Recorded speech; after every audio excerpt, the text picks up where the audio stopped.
नमस्कार, मी शकुंतला अशोकराव खंडाळे जालन्यावरून आलेली आहे। मला गुडघेदुखीचा खूप त्रास होता। मला चालता उठता बसताना खूप त्रास व्हायचा। खाली हात टेकून मला उठावं लागायचं। चालताना मला तर मी फक्त घरामध्ये चालू शकत होते। मला म्हणजे बाहेर सुद्धा चालणं होत नव्हतं।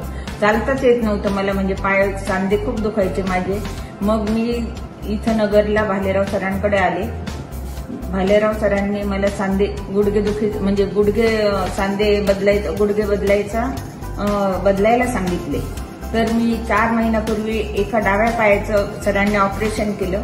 तर मी त्या पायावर एकदम उभं राहून चालू शकते एका पायानं।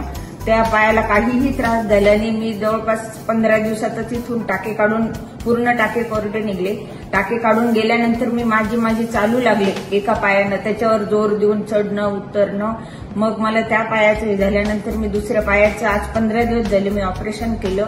हे आज माझे टाके सुद्धा कोरडे निघले आणि मी घरात सुद्धा 15 दिवसामध्ये बिना वाकरचं 8 दिवसानंतर 8च दिवस मी झोपून राहिले। 8 दिवसानंतर मी बिना वाकरचं घरामध्ये चालू शकले, दोन्ही पायावर न वाकर वापरता। आणि आजही मला काहीही त्रास नाही त्या पायाचा। त्याच्यामुळे मी भालेराव सरांचे मनापासून आभार मानते की त्यांनी मला पुनर्जीवन म्हणजे चालण्याचं हे दिलं मला।